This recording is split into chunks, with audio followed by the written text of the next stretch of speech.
sem maiores delongas, eu queria fazer a apresentação do Dr. Júlio César Centrulo Lorenzi, tá?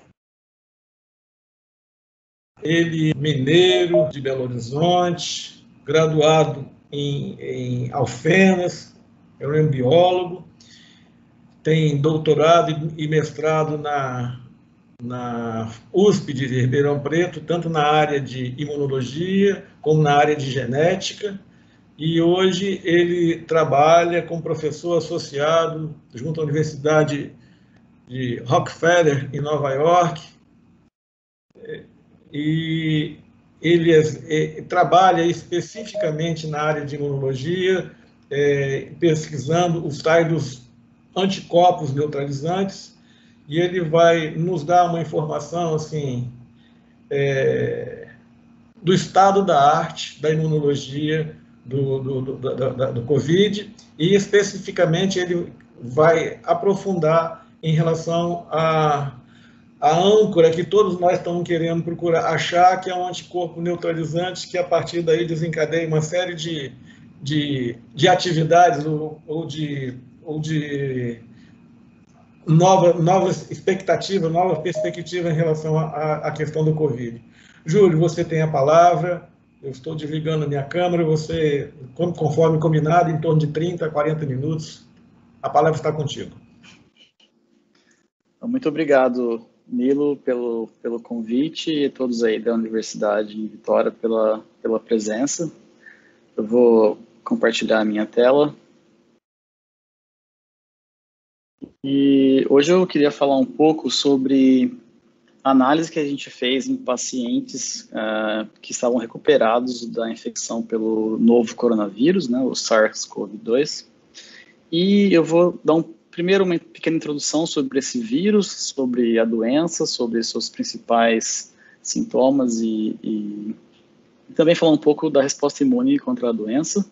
E no segundo momento eu vou falar um pouco mais especificamente sobre o projeto que a gente fez aqui na Universidade de Rockefeller, onde a gente identificou anticorpos monoclonais que eram muito potentes contra esse vírus, capazes de inibir a infecção, tanto in vitro quanto in vivo. Recentemente a gente tem resultados aí em animais experimentais.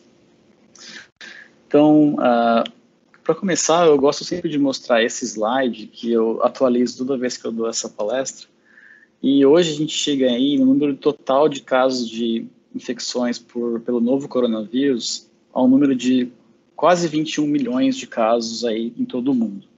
Então, a gente pode ver nesse mapa aí do planeta Terra que a gente tem essa infecção praticamente em todos os países do mundo, sendo que os principais países afetados são os Estados Unidos, com 5 milhões de casos, o Brasil, com 3 milhões e 100 mil casos, a Índia e a Rússia. E, infelizmente, essa doença já levou aí ao falecimento de quase 1 milhão de pessoas, 750 mil pessoas em todo o mundo, sendo que no Brasil a gente recentemente passou da marca de 100 mil mortes, o que é um número estonteante, né? Muito ruim. E eu vou começar um pouco falando sobre a história desses vírus e como eles alcançam a infecção em seres humanos. Então, os coronavírus são uma família de vírus que são divididos em 5 diferentes grupos, sendo alfa, beta, gama e delta coronavírus. E o novo coronavírus, o SARS-CoV-2, ele é um alfa coronavírus que é já conhecido em termos de sequência e tipo de ligação celular em relação a outros coronavírus que existiram anteriormente. Então, esse slide é bem interessante porque mostra que a maioria dos coronavírus eles têm um hospedeiro natural, e na maioria das vezes esses hospedeiros são os morcegos. Tanto aí para alguns coronavírus que causam o resfriado comum, como para outros, como por exemplo a MERS e a SARS original, que infectaram outros hospedeiros intermediários antes de serem capazes de infectar humanos. Então a gente pode ver nesse slide, aqui na parte esquerda, que esses diferentes coronavírus eles têm uma sequência de RNA, no caso, diferentes, que geralmente são específicas para os hospedeiros naturais. Porém, esses vírus eles têm capacidade de mutações e recombinações muito frequentes. E essas recombinações causam geralmente a passagem de um hospedeiro natural para um hospedeiro intermediário. O caso mais conhecido são a infecção das lhamas, para o caso do SARS-CoV-2-2E, e a infecção em camelídeos, no caso da MERS, que é a Middle East Respiratory Syndrome, que é a síndrome respiratória do Oriente Médio. Nesses dois casos, a gente teve a passagem desses vírus para esse hospedeiro intermediário e, posteriormente, esses vírus fizeram uma nova passagem para o hospedeiro final, que no caso, o ser humano. Esses mecanismos são randômicos, isso é, eles acontecem sem nenhum controle e, infelizmente, eles são muito frequentes. Porém, geralmente, o nosso sistema imune é capaz de controlar essas infecções. De maneira mais específica, a gente tem nesse slide o exemplo de 3 tipos de coronavírus que causam o resfriado comum, a common cold, né? No caso aí o NL63, 229E e o OC43, que são já reconhecidamente infectam humanos por muitos anos. A gente tem dados aí de há mais de 1000 anos que esses vírus estão entre os humanos. E a gente tem 2 exemplos de coronavírus que foram passados para humanos e causaram uma doença mais severa. Em 2002, a gente teve o aparecimento do SARS-CoV, que é a síndrome respiratória original, que também foi transmitida a partir de morcegos. E em 2006 a gente teve a epidemia, né, de MERS, que é a síndrome respiratória do Oriente Médio, que também foi uma epidemia mais localizada ali no Oriente Médio, e no caso do SARS ali na região da China e da Coreia do Sul. Isso quer dizer que o sistema imune deve já estar apto a reconhecer esse tipo de vírus. Esses vírus não são novos, eles estão aí há muito tempo. O que aconteceu em 2019, provavelmente, foi uma nova mutação ou uma nova recombinação, onde um vírus que era originalmente infectava morcegos passou ou não por um intermediário, a gente não sabe ainda esse passo, e chegou a infectar os seres humanos.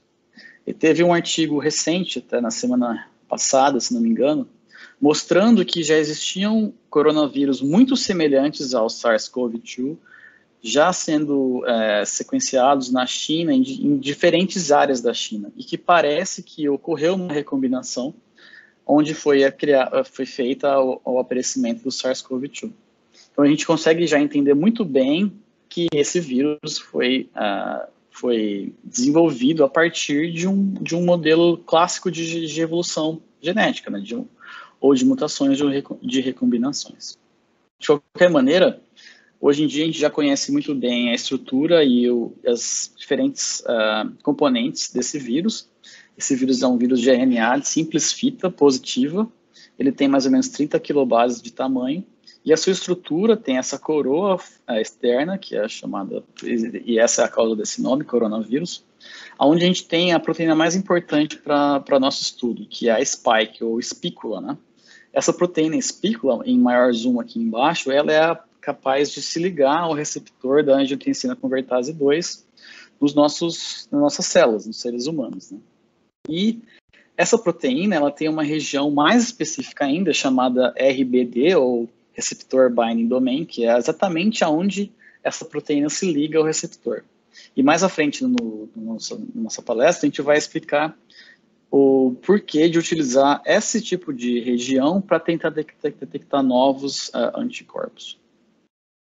Então, uma vez que a gente conhece a estrutura viral, a gente pode chegar no ciclo intracelular dessa infecção, onde esse vírus, após o ser humano ter o contato com ele, existe o contato do vírus com a célula-alvo, onde a espícula ou spike vai se ligar ao receptor de angiotensina 2, e após a conexão com o receptor, vai ocorrer a fagocitose ou endocitose desse vírus, a liberação do seu RNA no citoplasma, onde o mesmo será traduzido, as diferentes proteínas virais vão ser produzidas, e o vírus vai seguir o seu ciclo, produzindo novas cápsulas virais a partir da produção das proteínas e modificações pós-traducionais no retículo de Golgi, e posterior exocitose desse vírus para o posterior da célula.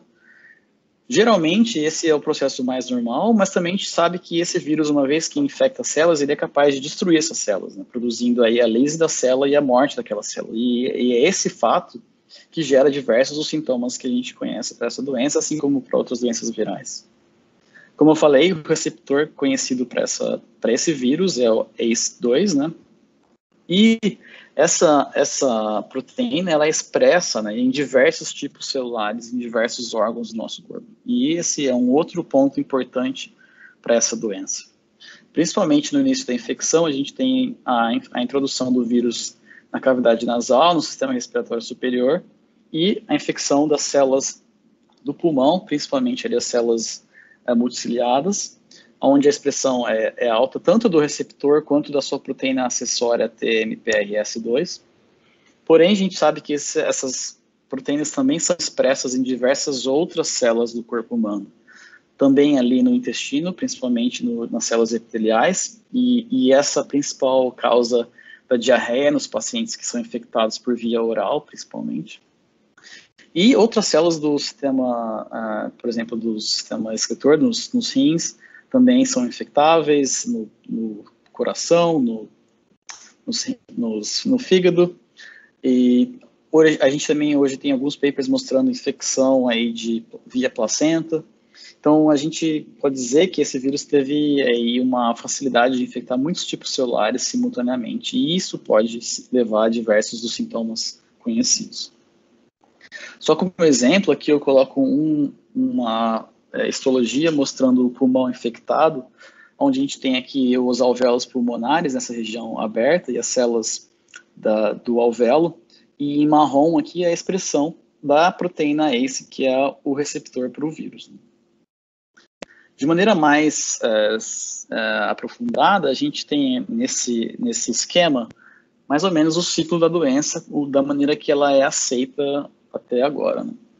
Então, a gente entende que a infecção é primariamente ela ocorre primariamente por infecção por via aérea, onde pequenas gotículas que são transmissoras do vírus são inspiradas, né? E essas vão levar o vírus à cavidade nasal e sistema respiratório superior.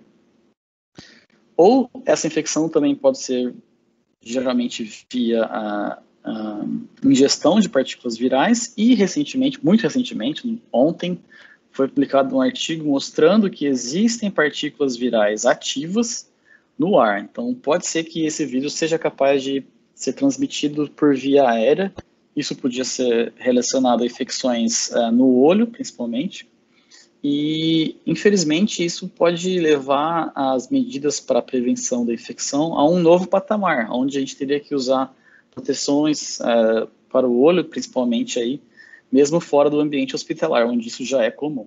Então, uma vez que a infecção ocorre, os principais sintomas dessa infecção são a febre, tosse seca, fadiga, produção de muco, né, dispneia, mialgia, dor de garganta, dor de cabeça, calafrios, náuseas, vômitos, congestão nasal e diarreia, nessas proporções desse gráfico, e a anasomia, que hoje em dia já é top 5 aí dos sintomas, que é a perda da capacidade olfativa e gustativa, né?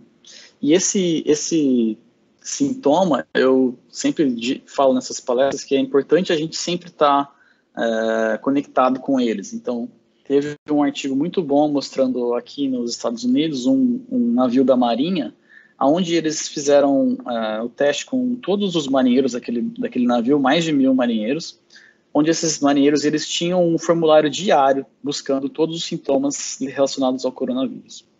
E eles mostraram que as pessoas que detectavam essa perda da capacidade olfatória e já começavam a utilizar mais frequentemente a máscara, lavar mais as mãos, essas pessoas transmitiram muito menos para próximas pessoas. Então, a gente, se conseguisse identificar esses sintomas, às vezes a gente conseguiria fazer a separação das pessoas infectadas, fazer a separação dos contatos para verificar se existiu ou não a infecção de outras pessoas. Outra informação relacionada ao desenvolvimento da doença são o perfil da infecção viral. Então, nessa segunda parte do slide, a gente tem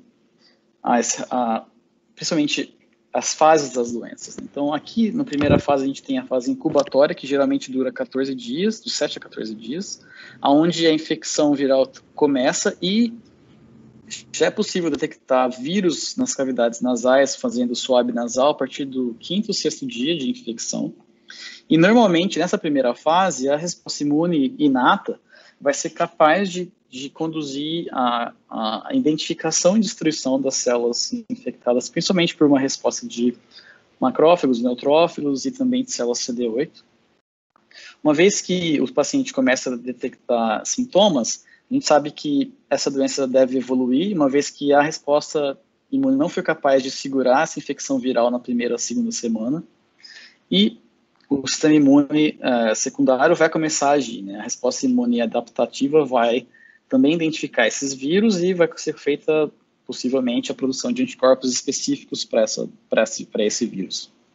Nessa segunda, terceira semana da infecção, geralmente a carga viral se reduz, porém começa a aparecer a síndrome hiperinflamatória, onde esses pacientes têm diversos moduladores inflamatórios exacerbados, e pode acontecer a tempestade de citocina, que eu também vou falar um pouco mais à frente, é essa geração exacerbada de mediadores inflamatórios, diversas citocinas, que descontrolam a resposta imune e causam diversos sintomas paralelos, né, de side effects, principalmente aí os problemas de coagulação, que a gente sabe que são muito importantes para essa doença. Nessa fase, os pacientes vão ter, geralmente, diversos sintomas respiratórios também, e esses pacientes vão ser internados. Muitos deles vão ser levados à intubação ou à ventilação mecânica. E, infelizmente, alguns desses pacientes, em torno aí de 0,5%, geralmente, vão ser levados a um estado crítico da doença que pode levar a óbito, geralmente entre 4 a 6 semanas após a primeira detecção da infecção. A gente viu aqui em Nova York todos esses casos, e no Brasil também isso está sendo muito bem delineado, diversos grupos já publicando dados muito semelhantes. Isso que a gente teve muitos casos aqui, muitos casos severos, tendo aí essa taxa de fatalidade muito alta no começo da infecção, no começo da pandemia, assim como no Brasil. E a gente sabe hoje em dia, se os pacientes forem tratados da maneira mais correta, você consegue tirar alguns pacientes dessa fase hiperinflamatória e tentar salvar eles da necessidade de irem à ventilação mecânica, e que é conhecidamente uma taxa de fatalidade muito mais alta do que os pacientes que não vão à respiração mecânica. De maneira um pouco mais específica, em relação à resposta imune, a gente tem aqui nesse slide uma exemplificação bem simplificada das principais etapas da resposta imune para essa infecção viral, porém informativa em termos das diferentes células que são capazes de lutar contra essa infecção. Então aqui, após a infecção, principalmente aqui nessa primeira fase, onde a replicação viral está acontecendo no sistema respiratório superior, a gente tem a dualidade do sistema imune, né, das células T e das células B. Essas células vão ser geralmente ativadas via células dendríticas que conseguem fagocitar o vírus e apresentar esses peptídeos virais para as células TCD4 e CD8, que vão ser específicas para esses peptídeos virais. Se as células CD8 forem ativadas, elas vão levar a uma expansão clonal gigantesca, e elas vão ser muito importantes para a limpeza das células infectadas e para reconhecimento e killing das células infectadas. Essa fase ela é dependente de diversos mediadores imunes, como atividade de apoptose via célula CD8, utilizando perforina e granzima, atividade de fagocitose e apoptose induzida por faz-ligante, que é a mais comum, e também a produção de mediadores inflamatórios, que vai reativar todo o sistema, produzindo quimiocinas que recrutam novas células dendríticas, novas células CD4, do timo. E do lado esquerdo, nas células CD4, a gente também tem ativação das células que são específicas para esses peptídeos virais, que vão ser super importantes para a atividade das células B. Como a gente sabe, as células B têm o seu receptor de célula B, o BCR, que também pode ser específico contra esses peptídeos virais. E uma vez que acontece o encontro dessa célula B com os peptídeos virais, ou mesmo o vírus em si, que essa célula é capaz de reconhecer o vírus de maneira completa, ocorre a ativação dessa célula B e o início da resposta imune adquirida, onde essas células B vão migrar para linfonodos, formando centros germinativos, e nesse centro germinativo a gente vai ter a evolução da resposta de célula B a partir da evolução clonal e seleção de anticorpos que são específicos contra as proteínas virais. As células CD4 são muito importantes nesse sentido, porque elas auxiliam, por isso esse nome, CD4-HELP, as células B a serem ativadas e a serem selecionadas. E uma vez que ocorre a seleção e ativação das células B, vai ser, na maioria dos casos, vai acontecer a limpeza completa da infecção. E isso vai explicar para a gente a quantidade muito grande de pacientes que são assintomáticos. Pacientes onde a resposta imune, tanto inata quanto adaptativa, foram capazes de controlar a infecção pelas vias de resposta imune, tanto CD4, CD8, células B, de anticorpos, células dendríticas, que são todas capazes de orquestrar essa resposta imune. Porém, em alguns casos, a gente sabe que essa resposta vai ser exacerbada. Então, por exemplo, células CD8 vão começar a identificar células infectadas, porém, começam a produzir uma produção muito grande de citocinas pró-inflamatórias que causam os efeitos negativos da resposta imune, principalmente ali, como eu estava falando anteriormente, nessa fase da resposta hiperimune. Então, nesse trabalho que eu vou explicar do nosso grupo aqui de pesquisa, a gente vai focalizar na seleção e identificação de anticorpos específicos para esse tipo de vírus. Então, como a gente, de maneira bem simplificada, entende a resposta de anticorpos? Geralmente, após a infecção, a carga viral é alta, está sendo iniciada a resposta imune inata, e posterior, ativação da resposta de célula B via células CD4 pelo T-cell help. E o que a gente vê mais rapidamente é a produção do tipo de anticorpo chamado IgM. A IgM é uma resposta mais, vamos dizer, innate-like de resposta de célula B, onde esses anticorpos vão ser ativados, vão proliferar e vão ativar a produção de novos centros germinativos, aonde ocorre o class switch das células B, de IgM para IgG. As células B que conseguem mudar os seus receptores para IgG vão ter a capacidade de serem ativadas e produzir grandes quantidades desse anticorpo via a sua ativação em células plasmocitoides. Além disso, essas células que produzem IgG são capazes de se transformar em células B de memória, que vão ser muito importantes para uma próxima infecção, identificando esse vírus. Eu também coloco esse slide aqui porque ele exemplifica e explica um pouco as maneiras que a gente é capaz de identificar a infecção. Então, a gente sabe que a maioria das pessoas que teve a infecção vão ser confirmadas a infecção via PCR em tempo real, ou RT-PCR.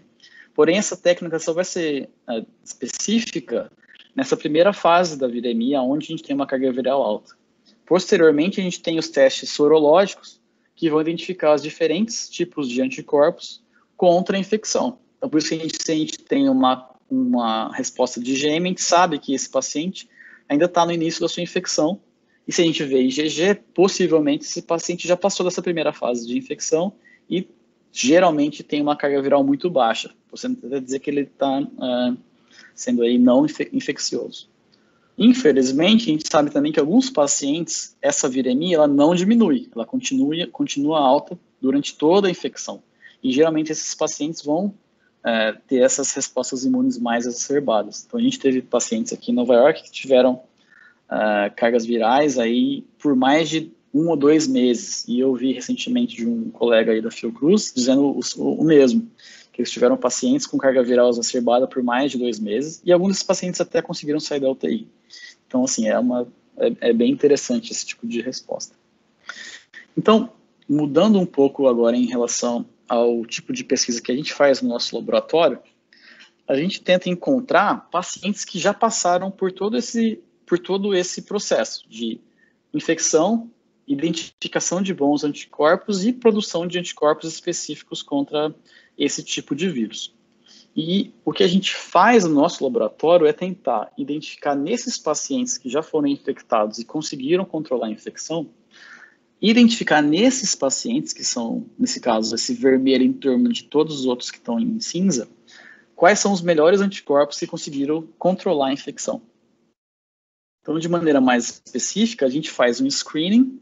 Então, no nosso caso, a gente fez análise de quase 200 pacientes, buscando pacientes que tenham capacidade de neutralizar a infecção in vitro.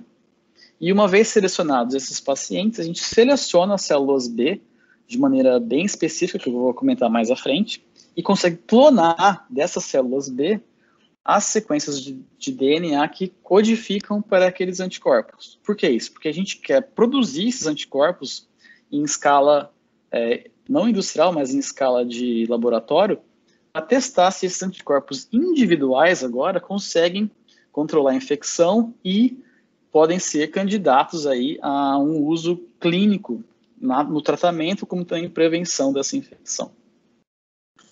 Então eu vou, a partir de agora, falar um pouco mais sobre o nosso ensaio clínico que foi realizado entre abril e junho.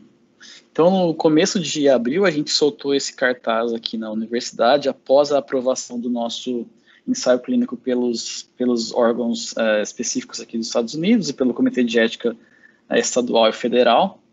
E a gente buscava, nesse início da pandemia, pacientes que tiveram sintomas, tiveram um resultado de PCR positivo, mas que já estavam, vamos dizer, curados, né, entre aspas, aí, pois eles não tinham mais resultados de PCR positivo, então eles poderiam vir ao nosso hospital e doar o seu sangue para a nossa pesquisa. Então, já de maneira mais específica para a nossa pesquisa, a gente teve um total de pacientes que foram selecionados para o nosso estudo de 149 pacientes, divididos entre 83 homens e 66 mulheres. A média de idade foi em torno de 45 anos. E a gente teve pacientes que, em termos de infecção, eles estavam mais ou menos 40 dias do início da infecção. Então, eles já tinham passado por toda essa fase de seleção e expansão de células B. E a gente criou no nosso laboratório uma escala de severidade, que vai de 0 a 10, onde a maioria esmagadora dos nossos pacientes estavam entre 5 e 6, que quer dizer que eles tiveram só sintomas medianos. O que é isso? O que é o sintoma mediano? Geralmente é só febre, fadiga, tosse, mialgia, mas a minoria dos nossos pacientes foi internada. Então, eles foram capazes de controlar a doença por si mesmos. Então, a primeira análise que a gente fez foi a sorologia. E eu mostro aqui nessa figura a estrutura tridimensional da proteína viral, o espícula viral, que eu mostrei anteriormente naquele esquema, mas agora a gente está mostrando exatamente como essa proteína viral se desenrola. E aqui em verde a gente tem a proteína RBD, que a gente sintetizou no laboratório para fazer todos os nossos experimentos. Então, a gente foi capaz de clonar essa proteína viral, uma vez que o genoma viral foi disponibilizado lá em fevereiro. Uma vez que a gente produziu essa proteína viral, a gente testou se ela era responsável por se ligar no receptor da angiotensina 2, e uma vez que ele era capaz de se ligar, a gente começou a utilizar essa proteína nos nossos ensaios de ELISA. Então, o primeiro ensaio que eu vou mostrar são ELISAs normais contra essa proteína viral. Então, nesse caso, a gente utilizou a proteína viral RBD no nosso ensaio de ELISA e buscou identificar os pacientes que eram ou não positivos na sorologia para esse tipo de anticorpo. Então, nesse primeiro gráfico aqui à esquerda, eu mostro a curva de diluição de todos os pacientes do nosso estudo. Em preto, a gente tem pacientes controles que foram coletados antes da pandemia, geralmente em 2017. E em vermelho e azul, 2 exemplos de pacientes que eram muito bons. Isso é, pacientes que tinham uma sorologia muito alta, uma concentração muito alta de anticorpos contra essa proteína viral. Aqui na direita, a gente tem esse mesmo exemplo de resultado, mas em formato de dot plot, e a gente mostra que 78% dos pacientes foram positivos para IgG contra essa proteína viral.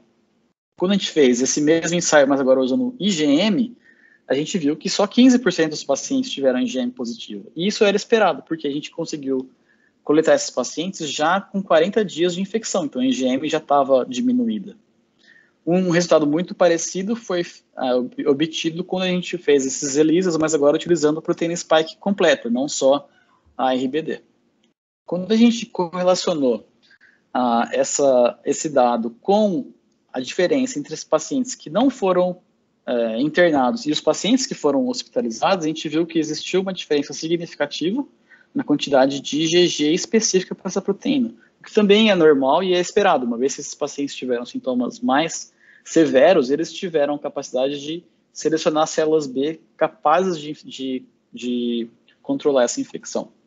Então, essa primeira etapa mostrou que a gente tem pacientes, uma distribuição de pacientes que tem diferentes concentrações de IgG específica para as proteínas virais.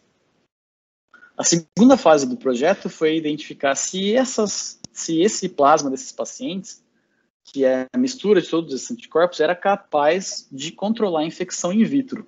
Então, eu não vou entrar em todos os detalhes desse experimento, mas basicamente a gente tem uma partícula viral que ela não é infectante, fora do laboratório, e ela é utilizada para testar o plasma dos pacientes se ele é capaz, como mostrado nesse desenho aqui, de controlar a infecção, uma vez que ele contém anticorpos que se ligam às proteínas virais e impedem que essa partícula viral infecte uma célula-alvo. Então, utilizando esse protocolo, a gente viu que existe uma grande distribuição desses pacientes. E isso é um ponto bem interessante. Vocês podem ver nesse primeiro gráfico que essa distribuição é semelhante ao que eu mostrei anteriormente para a sorologia, onde a gente tem pacientes com alta capacidade de neutralização, média e baixa, né? De novo, a gente viu que esses dois pacientes, 47 e 21, eram altamente capazes de neutralizar a infecção viral utilizando o seu plasma. E a métrica que a gente usa para esse tipo de experimento é a diluição.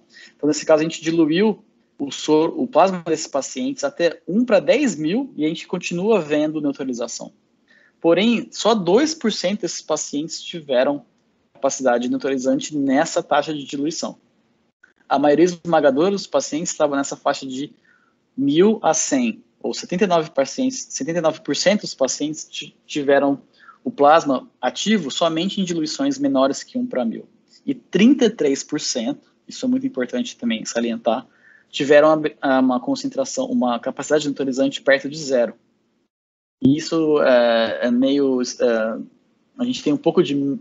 fica ressabiado com isso, porque esses pacientes potencialmente não têm uma capacidade neutralizante e talvez sejam suscetíveis a novas infecções. Quando a gente correlacionou novamente as características epidemiológicas desses pacientes com os níveis de neutralização, agora a gente viu resultados semelhantes.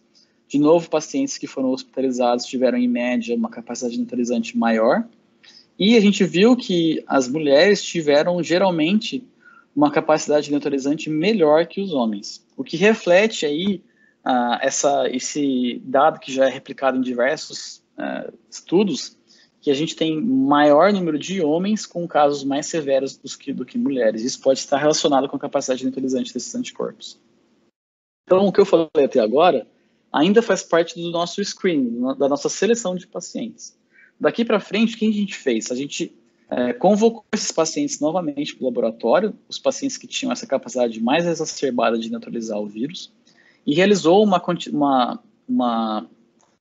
coleta de sangue maior. No caso, a gente fez uma coleta de sangue de 200 ml de sangue, e a partir desse sangue a gente conseguiu coletar as células B específicas para esse antígeno, para essa parte do vírus. Então, no meio desse gráfico aqui, a gente tem o ciclo de passos para esse experimento. Então, a gente tem a coleta do sangue, a separação de células B, a separação específica de células B que se ligam àquela partícula viral, e a identificação de maneira single cell. O que é isso? De células únicas, uma por uma. Então, a gente tem um aparelho que consegue selecionar essas células uma por uma, e a partir dessa seleção, a gente consegue extrair o DNA dessa célula e identificar a sequência do anticorpo que estava codificado e capacitou essa célula a reconhecer a partícula viral. Então, eu não vou entrar em detalhes também para todos os detalhes aqui, porque é uma parte bem específica do trabalho. Mas, basicamente, a ideia é coleta de sangue, identificação das células B, clonagem dos anticorpos.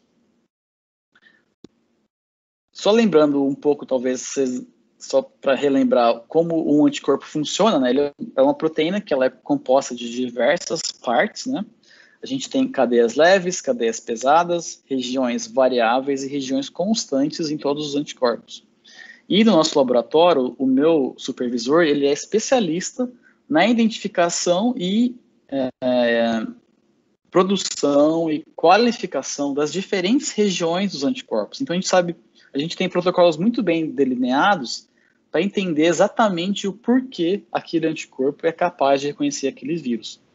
E a gente faz isso relacionando e clonando e sequenciando a região VDJ da região variável da cadeia pesada. Então, assim, são vários pedaços, mas o que precisa deixar ficar claro nesse slide é que um anticorpo ele é capaz de reconhecer diferentes, quer dizer, cada anticorpo é capaz de reconhecer diferentes antígenos porque ele tem uma variação na sua sequência na região VDJ. E uma análise muito interessante que foi feita a partir dos diferentes pacientes que a gente fez todo esse protocolo é que existia um compartilhamento de sequências de anticorpos entre os pacientes. E isso é muito interessante. Explicando um pouquinho melhor. Nesses gráficos aqui de pizza, a gente tem cada paciente aqui nessa linha de cima, o número do paciente. No centro da pizza, a gente tem a quantidade de células B que a gente sequenciou e isolou. E cada cor no pedaço da pizza é específico para a sequência daquele anticorpo. Então, por exemplo, no paciente 47, a gente tem um pedaço dessa pizza, então a gente tem uma porcentagem pequena de células que tem anticorpos com uma sequência que é semelhante ao paciente 21. Da mesma maneira, no paciente 21, a gente tem anticorpos que são nessa região laranja, que tem sequência semelhante ao paciente 72. E isso apareceu em todos os pacientes que a gente identificou. E essas sequências eram, em termos clonais, 32%. O que isso quer dizer? Que elas representavam 32% de todas as amostras que a gente sequenciou. De maneira um pouco mais aprofundada, nesse alinhamento das sequências agora dessa região hipervariável do anticorpo, a gente vê que para esses três diferentes pacientes, paciente 21, 57 e 107, a gente tem a composição do anticorpo muito semelhante ou idêntica na sua cadeia leve, na sua cadeia pesada, na recombinação VDJ, e até a região hipervariável 3, que é a CDRH3, a gente tem apenas mutações que mudavam um aminoácido ou dois aminoácidos entre os diferentes pacientes, o que é impressionante. Então, esse tipo de resultado, ele não é a primeira vez que a gente vê, a gente já viu isso em Zika e também em alguns pacientes com hepatite B, mas ele é notável e é muito importante. Eu vou comentar um pouco mais à frente por que isso é tão importante. De maneira mais impressionante, outros trabalhos, então a gente pode ver aqui 10 diferentes trabalhos que fizeram protocolos muito semelhantes ao nosso. O nosso aqui é o Robiani, que é o primeiro autor do nosso artigo. Já foi feita uma análise pelo professor Dennis Burton da Scripps lá na Califórnia, mostrando agora em junho que mais de 100 pacientes sequenciados existia um compartilhamento de sequência entre todos eles. E a maneira que eles demonstraram isso, por exemplo, a recombinação VDJ do tipo 353, ela foi muito frequente em todos os diferentes estudos que foram feita a análise de células B específicas para o SARS coronavírus. E parece que essa compartilhamento dessas diferentes sequências de anticorpo é muito específico. E como a gente explica geralmente para estudantes aí de primeiro ano de imunologia, o que acontece quando o anticorpo encontra o seu antígeno? Então aqui a gente tem um anticorpo em azul e um antígeno em vermelho. A gente sempre fala, é uma chave fechadura. Chave fechadura porque o anticorpo encontra exatamente o seu antígeno, que é a fechadura. E parece que essas recombinações, que são mostradas em diversos pacientes, são específicas dessa maneira porque é necessário que exista uma conexão entre o anticorpo e a proteína viral, e esse encaixe é necessário que ocorra a recombinação específica para esse tipo de VDJ que eu estou exemplificando aqui no gráfico. Então, isso é muito bom, a gente conclui. Por quê? Porque diversos diferentes pacientes conseguiram produzir anticorpos semelhantes contra o mesmo vírus. Então, se a gente pensar numa vacina, talvez vacinas que consigam induzir esses tipos de anticorpos vão conseguir proteger a maioria dos pacientes. Então, essa que a gente chama no nosso artigo de convergência de resposta, essa convergência de diferentes pacientes tendo anticorpos semelhantes, ela parece ser mais do que só nos nossos pacientes, ela parece ser global, porque pacientes de diferentes países mostraram uma convergência semelhante dos anticorpos. A gente pode discutir um pouco mais isso na parte das perguntas. Então, a última parte do nosso projeto foi agora, uma vez que a gente identificou esses anticorpos monoclonais, foi testar esses anticorpos. Então, agora, ao invés de a gente testar o plasma do paciente, a gente está testando cada anticorpo monoclonal. Então, a gente fez os mesmos tipos de experimentos que eu mostrei anteriormente. Primeiramente, um ELISA, para determinar a potência desses anticorpos, o quanto o anticorpo você precisa para identificar a partícula viral. Posteriormente, a gente testou a neutralização desses anticorpos, fazendo o mesmo experimento que eu mostrei anteriormente, in vitro, simulando a infecção in vitro e utilizando doses diferentes do anticorpo para mostrar que você precisa de uma quantidade muito pequena de anticorpo para controlar a infecção viral. E, por fim, a gente realizou o experimento-chave do artigo, que é testar esses anticorpos contra o vírus original. O que é isso? A gente tem uma sala na nossa universidade, que é de nível 3, onde a gente pode fazer o cultivo do SARS-CoV-2 e infectar células e testar se o nosso anticorpo era capaz de controlar a infecção in vitro. E os nossos anticorpos eram, sim, capazes de controlar a infecção numa dose de C50 de 10 nanogramas por ml. Em termos aí clínicos. Eu só vou terminar essa parte falando que a gente já testou esses mesmos anticorpos em modelos animais, que ainda não está publicado, e a gente foi capaz de utilizar doses seriadas desses anticorpos e mostrou que eles foram capazes de controlar a infecção no tratamento e também foram capazes de proteger esses camundongos contra a infecção, uma vez que eles tomavam o nosso anticorpo e eram desafiados com diferentes concentrações do vírus, do SARS-CoV-2, o vírus original. Então, a gente tem uma chance grande de utilizar esses anticorpos, eu espero, nos próximos meses, já em ensaios clínicos de fase 1 em seres humanos.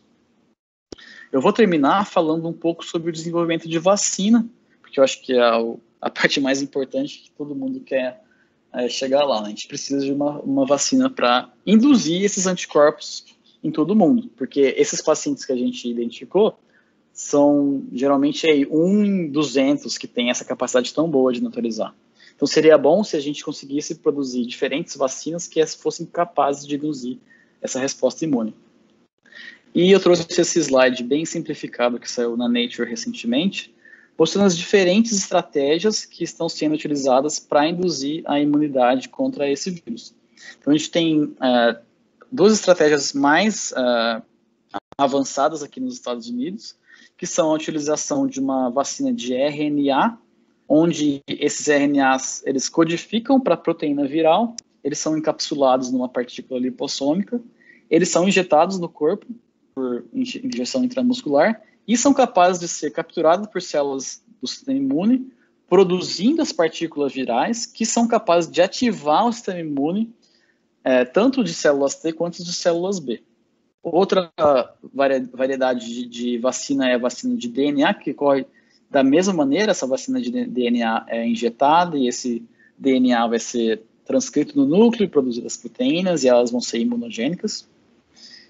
E recentemente, agora em julho, as 2 empresas que estão mais à frente publicaram seus resultados, tanto a Moderna para vacinas de RNA, quanto a Pfizer também para vacina de RNA, e eles mostraram que diferentes doses dessa vacina, 25, 100, 250 microgramas de mRNA, foram capazes de induzir respostas contra aquela região que eu comentei anteriormente, a RBD, específicas. Então aqui no caso a gente está vendo ELISA, após 15, 29, 36 a 57 dias da injeção. Então, comparado com essa parte direita do gráfico, que são pacientes que são convalescentes, do mesmo tipo que a gente estudou, as respostas geradas pela vacina são bem semelhantes, o que é muito bom. Um resultado muito parecido foi obtido pela Pfizer, onde novamente eles tiveram 2 doses da sua vacina e 35 dias após a última injeção, eles detectaram títulos de IgG comparáveis aos títulos de IgG de pacientes que conseguiram controlar a infecção. E de maneira bem interessante, eles também mostraram que o plasma desses pacientes foi capaz de neutralizar o vírus em infecção in vitro. Da mesma maneira que eu mostrei anterior no nosso projeto, eles mostraram que o plasma derivado desses pacientes pós-injeção da vacina era capaz de neutralizar o vírus de maneira semelhante aos pacientes que controlaram a doença, tanto para vacina de mRNA da Moderna quanto da Pfizer. A gente também tem outros diversos grupos fazendo esses tipos de vacina, tanto utilizando plataformas de vírus atenuados, vírus ativos, como adenovírus, e todos eles estão caminhando rapidamente para fase 2 e 3, para teste de segurança e atividade. Então, para terminar, as conclusões do nosso projeto foram que em torno de 80% dos pacientes têm uma resposta de IgG detectável, porém, apenas uma pequena fração desses pacientes tem uma capacidade de resposta potente, isso é, são capazes de controlar o vírus em infecções in vitro. A gente conseguiu identificar anticorpos monoclonais de todos os pacientes que a gente testou. Então, aqui a gente tem um paradoxo interessante, porque a gente testou também pacientes que não tinham uma capacidade tão forte de neutralização, mas eles também tinham anticorpos monoclonais muito bons. Então, a gente acha que, mesmo que você não tenha uma neutralização muito forte no seu plasma, você ainda tem a capacidade de ter anticorpos bons no seu sistema. Eles devem estar apenas numa concentração baixa. A gente viu que existia uma seleção convergente dessa resposta imune de células B, aonde as características daqueles anticorpos, principalmente das cadeias leves e pesadas, eram semelhantes em diferentes pacientes, tanto na nossa coorte quanto em diferentes estudos de diferentes países até, e que diversos anticorpos monoclonais que a gente testou tinham capacidade neutralizante muito potente. Então a gente espera que exista um grande potencial para vacinas que consigam induzir esse tipo de resposta. Então eu queria agradecer novamente aí pelo convite e estou aberto a perguntas aqui, só agradecendo todo mundo que participou desse projeto. A gente tem diversos brasileiros no nosso grupo e essas são as nossas fundações que auxiliam tanto em termos de auxílio para pesquisa quanto também com novos pacientes. Muito obrigado pela atenção. Muito bem, Júlio. Muito boa a sua apresentação. Nós tivemos aqui uma perda. A Margarete, por algum motivo pessoal, ela não pôde estar presente. Então, eu vou colocar em campo aqui o grande craque da UFMG, Dirceu Greco. Dirceu é um profissional diferenciado, de ser um professor de clínica médica. Originalmente ainda continua fazendo alergia e imunologia no consultório. Transitou pelas doenças tropicais, né, Dirceu? Esquistossomose Manzoni, tá? Dirceu foi diretor da divisão de HIV/AIDS do Ministério, e hoje Dirceu, aposentado do FMG, mais na ativa, ele preside a Sociedade Brasileira de Bioética. Não é isso, Dirceu? Me corrija, por favor, tá? E eu tinha provocado o Dirceu para falar algumas coisas, alguns desafios em relação à questão da vacina, não do ponto de vista assim, da formulação da vacina, mas da aplicação da vacina. E tinha comentado com a Margarete sobre a gente discutir um pouquinho de sorologia na vida real, qual é o valor assim, clínico, médico desses testes sorológicos que são feitos. Alguns poucos que têm uma melhor qualidade e alguns muitos né? Recentemente eu tive de um paciente que me pediu para ver como é que era aquele teste, tinha um link na bula do teste, só que estava escrito em chinês, tá? Então fica muito difícil a gente poder usar essas coisas, esse tipo de teste no dia a dia da gente, com um teste que você não tem a menor ideia do que significa, tá? E eu tinha pedido a Dirceu, certamente ele se recorda disso, no início, quando se discutia muito vacina de HIV, ele escreveu um artigo sobre o desafio da vacina de HIV. Eu acho que, de novo, a gente volta numa coisa muito parecida com isso, só com nuances novas. Ele separou alguns tópicos para começar, e eu vou começar dando uma provocada. Dirceu, qual é o partido da vacina que nós vamos usar aqui no Brasil? Primeiro eu quero parabenizar Júlio, que a apresentação ótima, né? Me faz recordar muito da imunologia que nós todos fazemos. Você faz com muito mais propriedade, com muito mais intensidade, né?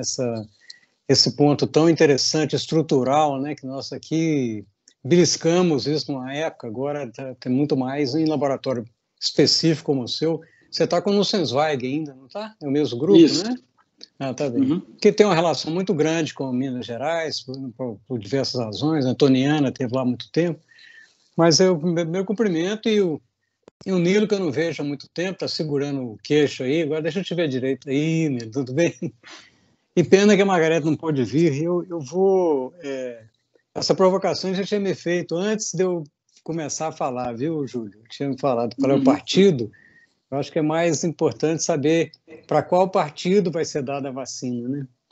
Então, não é de qual partido que ela virá. Mas eu fico pensando, tem vários pontos interessantes da sua apresentação, algumas coisas que eu sempre tive dúvida em relação à vacina, mesmo na época do HIV, que você não estava nessa ativa ainda, na época que começou, né? O primeiro teste de vacina anti-HIV feito no Brasil foi feito em Belo Horizonte, na Fiocruz, em São Paulo, uma vacina fase 1, que não deu certo, era simples demais, mas foi feito interessante fazer aquela fase 1, e na mesma época que a secretária de Saúde dos Estados Unidos disse, agora nós conhecemos tudo, mais 2 anos nós teremos uma vacina. Essa história repetida, né? Depois o Clinton, daqui a 10 anos. Então, em relação ao HIV, é uma situação que lembra muita coisa, mas diferencia bastante. Tem a expectativa que você está dizendo aqui de possibilidades, né? Que nós estávamos em muita dúvida sobre como é que essa vacina vai realmente funcionar, ela vai ficar, ela vai ser possível, ela vai neutralizar. Você está mostrando com base estritamente científica e básica da imunologia que é possível. Né? Você fez in vitro, funcionou, você mostrou em animal, parece que funciona. A vacina de RNA que é interessante, depois eu quero que você comente um pouco, porque eu não me lembro de nenhuma delas que tenha funcionado antes, né? Apesar de ser uma técnica interessante, né? Parece simples, puxa vida, é fácil, injeta lá, vai, transforma e tal. Mas é bom, tomara que dê certo mesmo, agora, pela primeira vez, com um vírus tão complexo no sentido amplo da palavra, principalmente por essa coisa que eu lidei com imunologia, lido ainda, não só no consultório, mas na vida real, que é a história de como é que você modula esse sistema nosso imunológico, que a gente conhece pouco, né? Quer dizer, funciona, faz um anticorpo, funciona? Não, pode ser que não, você pode ser facilitador, vai ser pior, né? O dengue tem muito disso, né? Então, acho que tem muita dúvida ainda que talvez mude um pouco, viu, Nilo? E aí, estou mudando de assunto, mas aproveitar que eu vou entrar na parte ética, que mude muito a pressão intensa que você está nos Estados Unidos e está sentindo de perto, né? Que o presidente, que é primo do daqui, eu acho que é quase irmão, né? Gêmeo. É um parto esquisito, né? De todo modo, a pressão dele para ter vacina disponível em outubro, né? Exatamente por razões óbvias, né? Eleição logo depois. E uma outra história complexa, você podia comentar um pouco também, né? Que a gente ouve só a análise do Ocidente sobre a vacina mágica da Rússia, né? Que as más línguas disseram que ele testou em 78 pessoas. Não deve ser isso, não, mas é impressionante, não daria tempo, na verdade, para você ter certeza, tanto a resposta imunológica, talvez até sim, né? Porque essas nós temos na fase 2, quase todas essas vacinas, foram bem robustas, né, Júlio? Então, acho que tem uma possibilidade, sim, que agora se fazendo um maior de pessoas, vai continuar sendo robusto, mas você não sabe como é que vai ser a resposta. Então, entrando na parte relacionada, que eu vou precisar muito da sua participação, né? Porque você comentou no início, que eu tenho falado nisso também, nós temos uma imunidade inata que talvez explique parcialmente algumas evoluções desse coronavírus de maneira mais simples. Adaptativa, que é essa que nós estamos falando em relação ao começo da infecção, tem essa que nós vamos induzir com vacina, que é outro problema. E uma coisa também que está sendo comentada, você certamente leu muito mais que eu sobre isso, que é a reação cruzada, que você falou muito bem no começo, foi bom você ter me lembrado disso, eu quero até depois a referência, né, da quantidade de coronavírus circulantes há muito tempo, né, com a parte importante do seu genoma semelhante. Então, é possível mesmo que pessoas já tenham uma facilitação. E o último ponto, só para eu depois sair da imunologia, é uma coisa também que foi demonstrada, eu não sei se vocês conseguiram fazer isso, que é a importância da carga viral na resposta à infecção, né? Quer dizer, o que está sendo comentado, você trouxe um problema a mais para todos nós, que é a infecção via aérea, né? Que já tinha sido falado na China, aquele entre 2 prédios lá, alguém tinha infectado, mas é uma coisa tão infrequente, mas começa a aparecer, por exemplo, em elevador, né? Que é interessante, quer dizer, a pessoa entrar depois, aquela coisa não está no ar, não está no chão, né? Então, esse complicador, que vai ser complicador mesmo, mas pode ser que tenha uma coisa intermediária que pode explicar epidemiologicamente o que não aconteceu nos Estados Unidos quando teve aquelas manifestações tão grandes contra o racismo, né? Não é? Aquele foi interessante, que se esperava ali uma explosão, né? Eu não me importo se me interromper, não, Júlio, porque acho que é bom a gente trocar isso como ideia mesmo. Não foi isso mesmo? Quer dizer, tinha uma expectativa era horrorosa. Esperado uma explosão. Agora, um mês e meio depois, existiu uma explosão. Se você olhar a estatística dos estados do miolo do país, eles pioraram muito. Pois Mas não é relacionado, porque você tem... A polícia faz isso muito, né? De tag, eles conseguem ver quem é quem na manifestação e tentaram relacionar isso, e ninguém conseguiu mostrar que existiu uma relação muito grande com as manifestações. O que parece mesmo é o baixo uso de máscara nos estados mais republicanos. Isso é bem caracterizado. Pois é, mas isso na fase inicial, né? Porque agora nós estamos falando... Deixa eu te interromper, mas você me interrompa também, claro. me fale. Porque na fase inicial dessa pandemia, que como esperado, né, que a maior parte da população, a não sei esses 30% talvez sem reação cruzada, nós não tínhamos tido contato com esse vírus específico, né? Então a chance de ter infecção era muito maior. Mas agora que já aconteceu, não a imunidade coletiva, que eu não gosto da palavra rebanho de jeito nenhum, né? Mas é coletiva que é a mesma coisa. Quer dizer, pode ser que isso tenha acontecido em alguns locais, e aí eu queria que você comentasse essa história, porque quando você faz aquela divisão tão bem, né, da resposta via célula dendrítica, que espalha para o CD4 e depois para o CD8, não é depois, não. Isso aí a gente faz como se fosse lapso de tempo, né? A resposta ela acontece conjuntamente, né? Quando isso se estabiliza e chega nessa situação, uma das discussões primárias é que talvez a quantidade de vírus que vão desafiar esse sistema certamente terão importância, mas tem um dado que eu acho que é contraditório, que você entendi bem, você falou que os pacientes que estavam em situação mais grave, que tiveram situação mais grave, tinham uma quantidade de anticorpos muito maior, foi isso mesmo que eu entendi? Assim, a gente, na nossa coorte, a gente não tinha muitos pacientes que foram hospitalizados, mas geralmente eles tinham um título maior e uma capacidade neutralizante maior. Teve uma correlação entre a capacidade e o tempo de hospitalização. Quer dizer que eles tiveram mais tempo de contato com o antígeno, isso que eu entendo. E aí você acaba ativando mais Pois é. Seria interessante, não tem jeito que essa experiência não tem jeito, né? Quer dizer, é possível que esses que têm tido...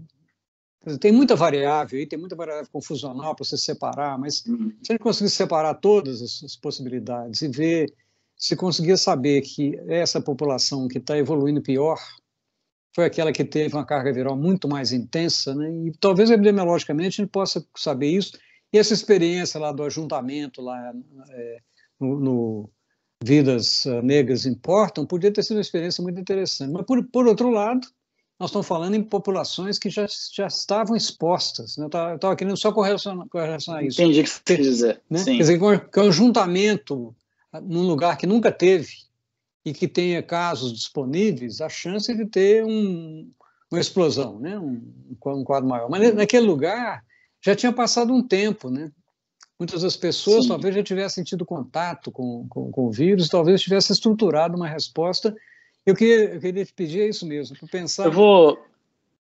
Deixa eu fazer a pergunta que é para ser bom que você pode entrar nela, porque era uma discussão que a Margarete ia entrar mais, e o Nilo falou uma parte dela sobre a parte da sorologia.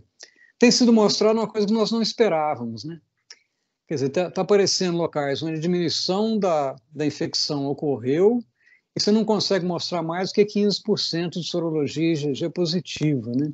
Então, é claro, tem duas possibilidades aí. A primeira é essa de você já tinha tido contato com outros coronavírus, não chega nem a estruturar uma resposta mais ativa para ter anticorpo, né? E a outra que tem uma resposta celular muito eficaz que nós não medimos, né, Júlio? Não tem jeito de medir nesse momento, né? Talvez você, experimentalmente, seja interessante fazer isso, pensar como é que isso correlaciona. Mas talvez você já tenha feito, você vai me responder que na próxima aula eu falo que você me falou. Dirceu, um segundo, por favor.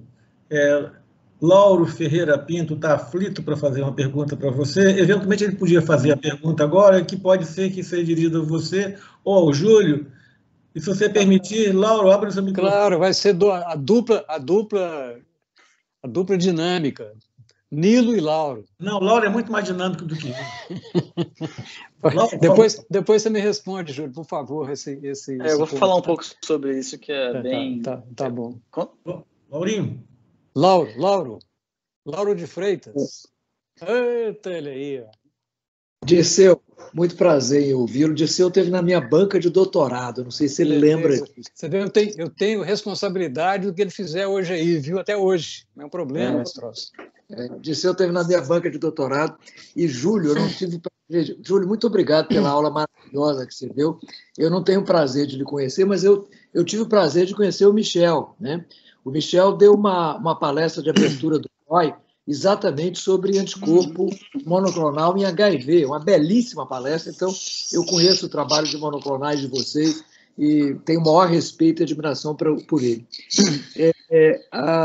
O que eu ia comentar, o Dirceu estava brincando na nossa semelhança Brasil e Estados Unidos, mas nós temos situações no Brasil, Júlio, onde nós aparentemente tivemos esgotamento de suscetíveis sem ter controlado a curva exatamente por distanciamento, porque nós temos uma característica perversa de uma periferia enorme, de uma pobreza enorme com a dificuldade de fazer isolamento. Então, talvez o melhor seja Manaus. Manaus nós tivemos uma brutal contaminação, talvez 20% de prevalência ou mais, e de repente um esgotamento de suscetíveis por imunidade cruzada, e essa coisa praticamente parou, né? Eu morria de inveja de Minas Gerais, morria de inveja. Eu tive não, ainda, você morre ainda. Não morro, não.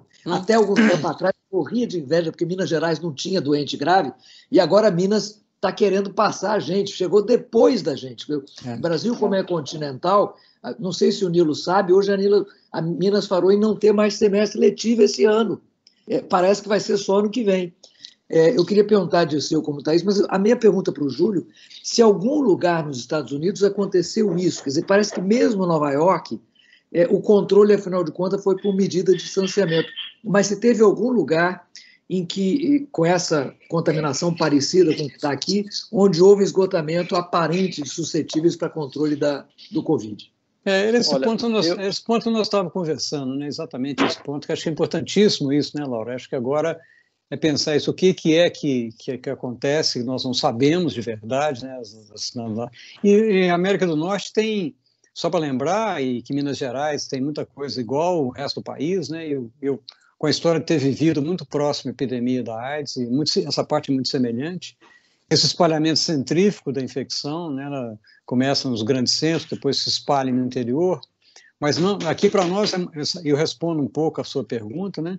Minas Gerais não tomou a decisão ainda, não. Belo Horizonte tomou a decisão, o prefeito é um boquirroto, né? E da situação do Brasil tão ruim que ele é o menos ruim das pessoas que estão presidindo municípios, pelo que eu conheço. Tomou a decisão que a escola não vai abrir enquanto não tiver uma vacina. Agora eu vou falar com ele que o Júlio tem uma vacina quase pronta, ele vai ficar feliz de ter, provavelmente. Mas, quer dizer, é uma coisa interessante. Me perguntaram isso para eu comentar. Eu falei, olha, tem dois lados. O lado positivo é que não vai abrir agora.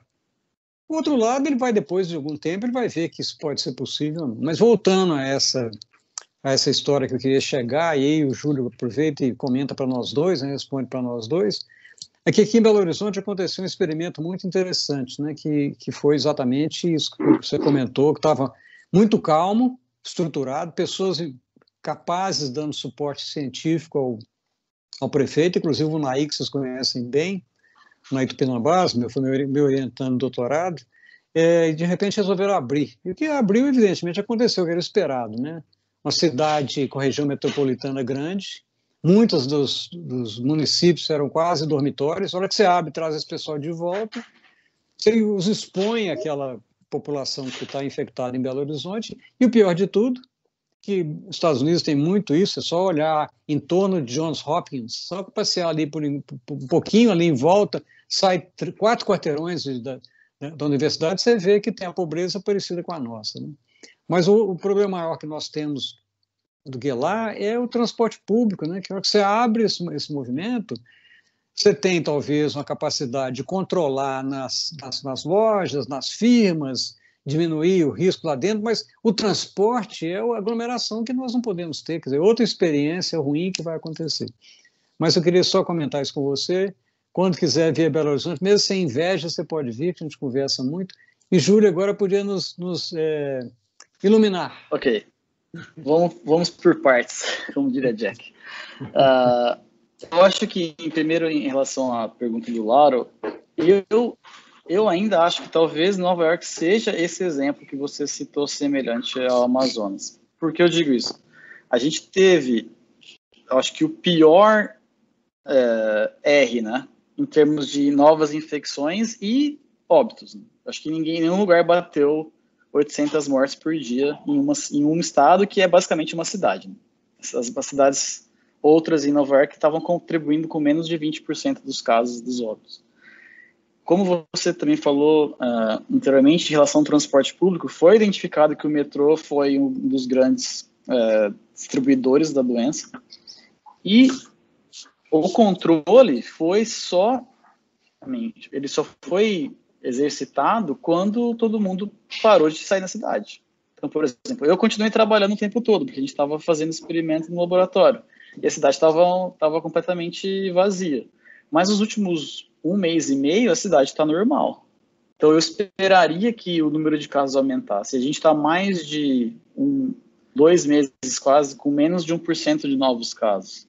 E o uso de máscara é prevalente, né, talvez uns 80%, mas não é 100%. E aqui também existe uma pobreza grande, principalmente nas regiões periféricas do Queens e no Brooklyn aqui. Então, talvez a gente tenha esgotado os suscetíveis. Eu queria falar um pouco sobre isso também, porque eu acho que o componente genético é muito importante nessa doença. A gente vai chegar lá ainda, em termos de, principalmente, número de óbito e...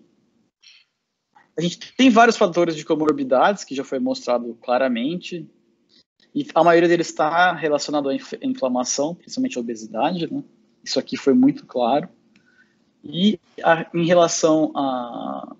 Eu posso dar um exemplo que vai sair logo, que o professor Casanova da Rockefeller vai mostrar isso, ele já não soltou o bioarchives ainda, mas está para sair, em termos de receptor de interferon. Qualquer SNP num receptor de interferon é correlacionado com, pelo menos, hospitalização.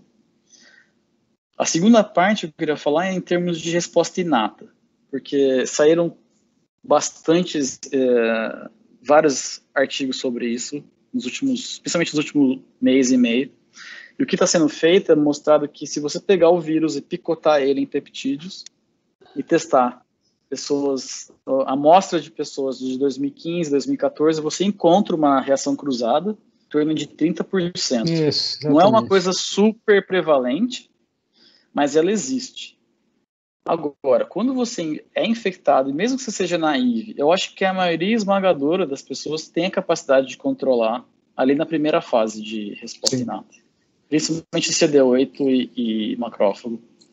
Então, ali deve ser outro ponto que a gente deve ter problema genético relacionado. Se você tiver algum defeito em qualquer uma daquelas vias, isso vai ser um fator contribuinte para uma severidade maior. O professor Dario Zamboni, lá da USP de Ribeirão, acabou de publicar um paper mostrando que o inflamassoma é super relacionado, pelo menos in vitro, mas se você tiver... De novo, então você abre um leque tão grande de possibilidades para erro genético associado à severidade, que, não sei, esse vírus encontrou o sweet spot, sabe? Encontrou qualquer problema mínimo te leva a ter um pouquinho mais de sintoma, e isso acaba levando essa taxa de fatalidade. Torno a vacina da Rússia, a gente não tem nenhum dado, não sabe qual é a estratégia, qual é o vetor, a gente imagina que seja vírus inativado, porque eles têm capacidade para isso, para outras vacinas. Não, foi adenovírus. Ou adenovírus, Dois adenovírus. AD26 e AD5. Booster com AD5. O que aqui o pessoal de Harvard está fazendo, que está bem adiantado também com o macaco. O professor Dunbar que fez. Eles estão com associação com a Johnson & Johnson para essa vacina. Então, como a gente estava falando anteriormente, eu imagino que não seja tão difícil induzir uma vacina. E aí eu vou voltar um pouco para o que eu falei na minha aula. A gente não espera que esse vírus seja altamente mutante, como o HIV, por exemplo. Sim. Então, se você induzir uma boa resposta vacinal, é esperado que ela funcione. Por outro lado, a gente publicou um artigo menor agora recentemente, mostrando que, in vitro pelo menos, se você pressionar o vírus, ele escapa. Então, você põe lá uma tonelada de anticorpo específico para aquela região, a RBD, você acaba isolando vírus que são resistentes. Então, ele também não é inerte. Ele vai mutar, como qualquer vírus. Né? Depende da pressão, né? Depende da pressão. Júlio. E eu acho que a última pergunta foi em termos de unidade de comunitária, né? Eu não sei se a gente chegou lá, mas aqui em Nova York a gente não chegou. O grupo da Mount Sinai fez, acho que 70 mil pessoas recentemente. IgG, ELISA e um ELISA muito bom que eles desenvolveram e é validado pela FDA, e é em torno de 15%, não passa disso. Não, pois é, mas a pergunta principal é, será que é só... É necessário, às vezes é inata tem uma parte celular aí importante, né? Mas a outra pergunta que eu tinha feito, para você comentar um pouco também, não sei se é possível estudar dessa maneira, é a carga viral inicial, né? Em modelo animal dá para fazer, né? Isso que eu ia falar. A gente começou a ter modelos melhores recentemente. Então, tem um vírus adaptado para camundongo, que é ótimo, porque você pode usar toda essa biblioteca de camundongos nocaute que existe. Sim. Mas, em termos, por exemplo, de primata, ainda não é um modelo bom. Não, é um modelo de 7 dias. O macaco ele controla. 7 dias ele controla, então ele vai ter carga viral muito alta, 10/8 no dia 3 da infecção.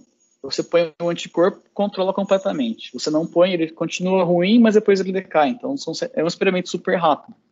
Mas não é um modelo ótimo ainda para testar esse tipo de pergunta. Talvez o gente vai... agora o hamster dourado. Ele tem muitos efeitos, sintomas semelhantes, mas é difícil, né, com relação com aquela história, né? Camundongo mente muito, né? Sim. Macaco um pouco menos, mas Pois é, mas agora esse talvez seja um experimento. Eu estou entrando no assunto que nem comecei a falar da pergunta do Nilo, mas esse experimento talvez vai acabar acontecendo epidemiologicamente, né? Quer dizer, populações ainda que não foram expostas, de repente você está abrindo, como o Brasil está fazendo estupidamente, quando você fala o Brasil tem tanto, não é o Brasil, né? Tem áreas do Brasil que tem muito, e lembra para nós três aqui que lidamos com HIV desde o começo, você tinha... Quando o mapa do Brasil encheu de pelo menos um caso, mas os números quase todos estavam concentrados em 7, 8 cidades. Então, nós vamos ter essa segunda, com agravante, né? Porque a transmissão é completamente diferente. Nós todos sabemos, né, que a intimidade pode ser intimidade de 1 metro, não é para HIV, né? Então é importante isso. Mas se vocês me permitirem, para já estar ficando tarde também, eu vou comentar um pouco daquilo que o Nilo me pediu para falar, usando esses chapéus diferentes, né? Ele falou, minha formação primária em imunologia clínica foi em Nova York também, em Buffalo, e depois eu acabei fazendo medicina tropical, meu doutorado na época, nós éramos aqui em Minas Gerais, quando o Lauro tinha inveja, citosomose era a nossa principal produção, né? Citosomose, Chagas, produzimos muito com isso aqui. E de repente o HIV apareceu, evidentemente isso juntou, eu estou contando um pouco mais para você, porque os dois conhecem, né? Juntou a minha experiência do ponto de vista da imunologia, com infectologia, e aparece a bioética, evidentemente, quer dizer, o HIV é um ensinamento primário para nós todos, como é que você deve cuidar de pessoas e não cuidar da doença, né?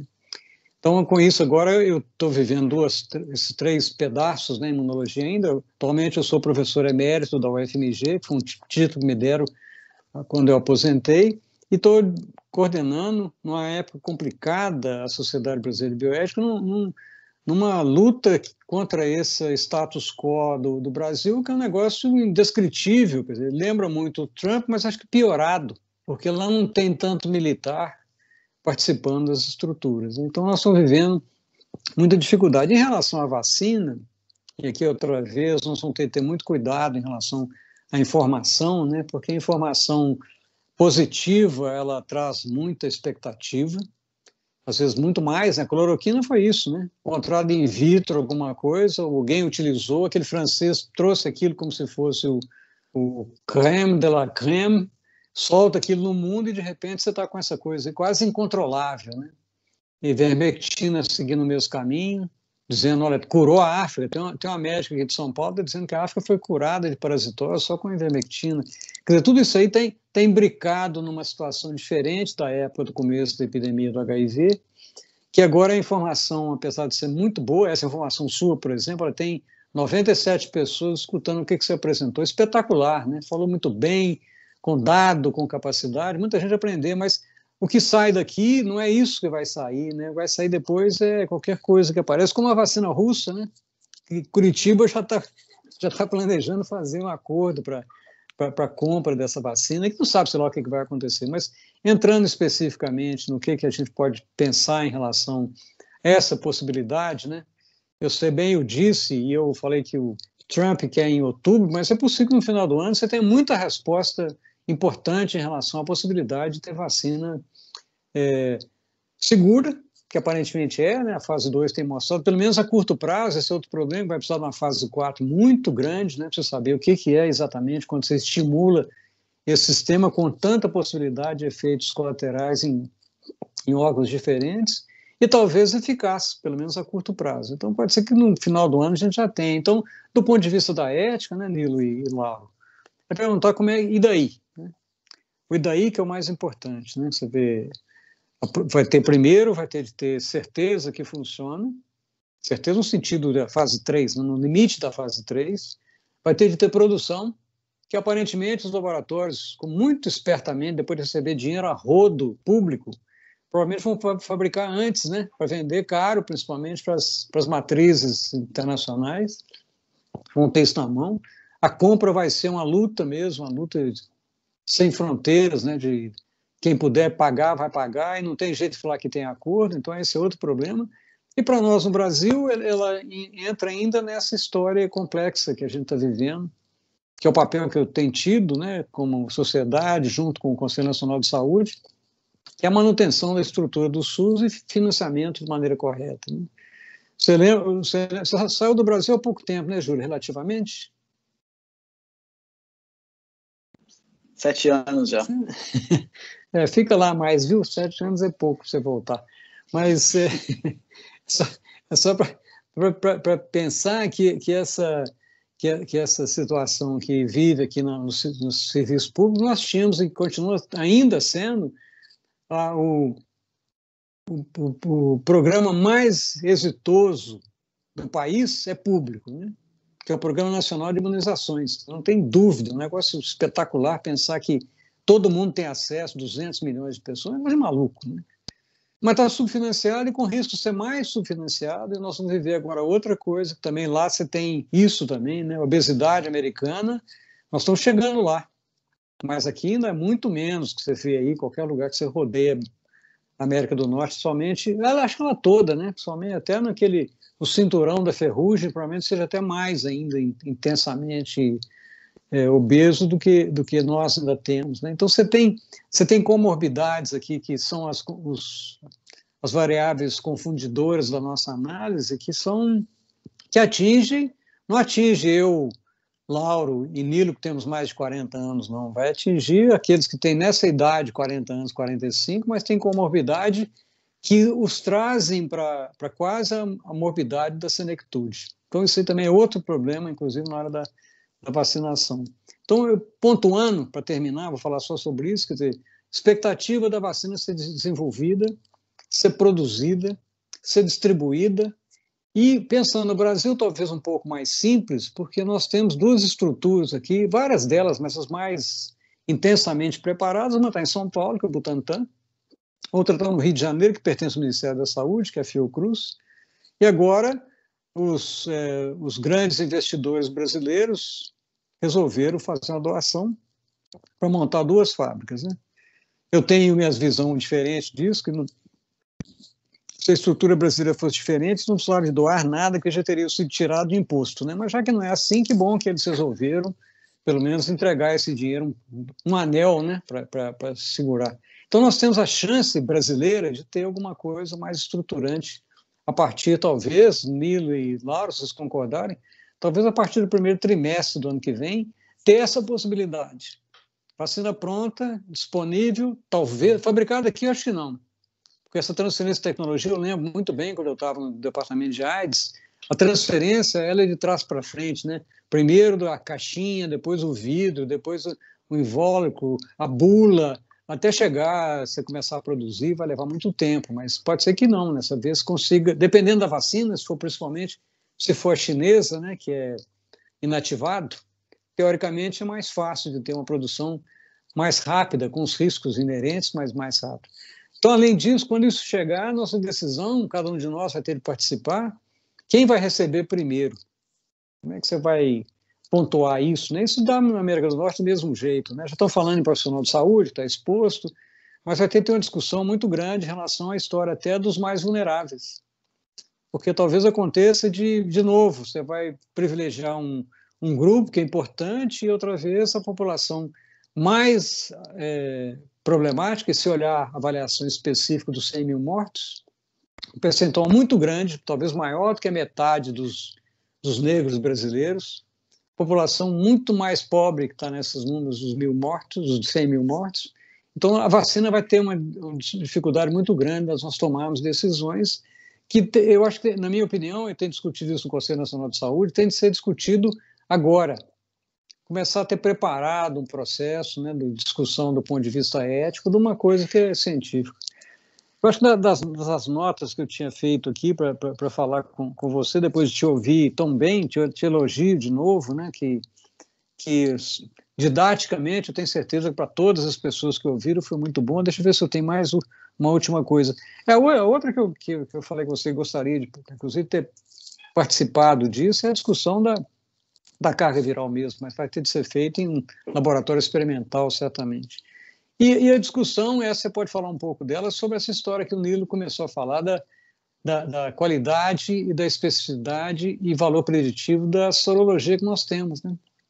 E só para terminar, pensando que talvez, se a gente usar experimento de Nova York e experimento de Manaus, nós certamente podemos chegar à conclusão que a imunidade coletiva não vai ser necessário ultrapassar 20%. Eu estou só provocando, né? Pode ser que não seja verdade ou não.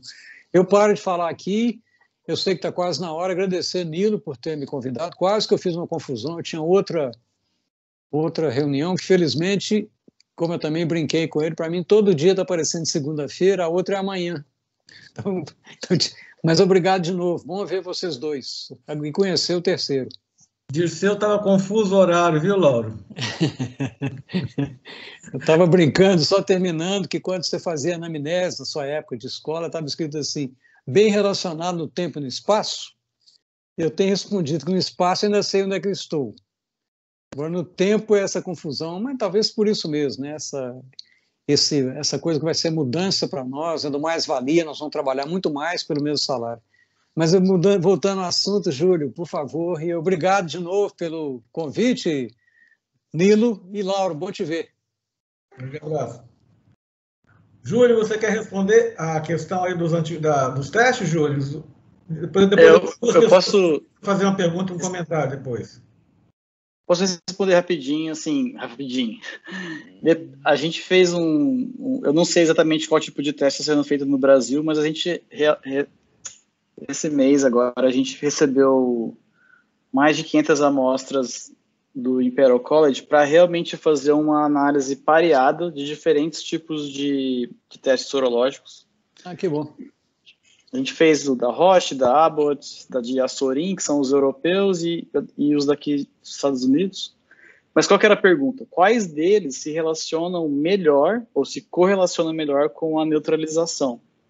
E parece que, em termos de alvo, você tem que usar a RBD ou a Spike, porque muitos desses exames são baseados em proteína N, né? Que você tem uma resposta potente contra ela, mas ela não prediz nenhum tipo de neutralização. Sim. E por que foi feito esse teste? Porque tanto lá na Inglaterra como aqui, o uso de soro como tratamento está sendo realizado. A gente não discutiu isso, eu esqueci de colocar na aula também. E cada vez mais claro é que existe uma resposta boa de pacientes que recebem as bolsas de doação, porém, o doador é a parte mais importante da equação. Você tem que selecionar os doadores da melhor maneira possível, e parece que a melhor maneira é identificar os melhores neutralizantes, como esperado, porque você vai ter uma bolsa de, sei lá, 400 ml de soro, vai diluir isso em um paciente, talvez em 2, 3 doses, então o seu poder neutralizante vai sair de, melhor dos casos, de 1 para 1000, sei lá, para 1 para 40, 1 para 50. Então você tem que ter um doador muito bom. E a segunda parte dessa pergunta é o quando você vai receber esse soro. Qual é a fase da doença? A gente imagina que o ideal seria tratar esses pacientes no início da doença, onde você ainda tem um aspecto viral muito importante. Uma vez que você já está na fase autoimune quase aí, ou até característica de sepse, muita gente está comentando que essa doença parece parece com sepse, parece. E é descontrolada ali. Então, ali não adianta você dar uma... É quase como se desse uma IVIG. Como fala isso no Brasil? Nossa. E para esclerose múltipla fazia muito isso, né? Que é a transfusão de imunoglobulina, né? Sim, sim. Ou fazer uma plasmafarese, né? Mas, sim, parece que tem um efeito, mas é um efeito só de ligação específica de anticorpo. Então, você tem que realmente separar os doadores da melhor maneira possível. E para fazer ensaio in vitro é muito mais complicado, você tem que ter uma célula BSL2, pelo menos. Então, eles acabaram decidindo por utilizar um desses testes para selecionar os pacientes. Agora, o teste rápido, por exemplo, aquele de eletroforese capilar, ele, em geral, ele é péssimo. Alguns são bons. É falso negativo ou falso positivo?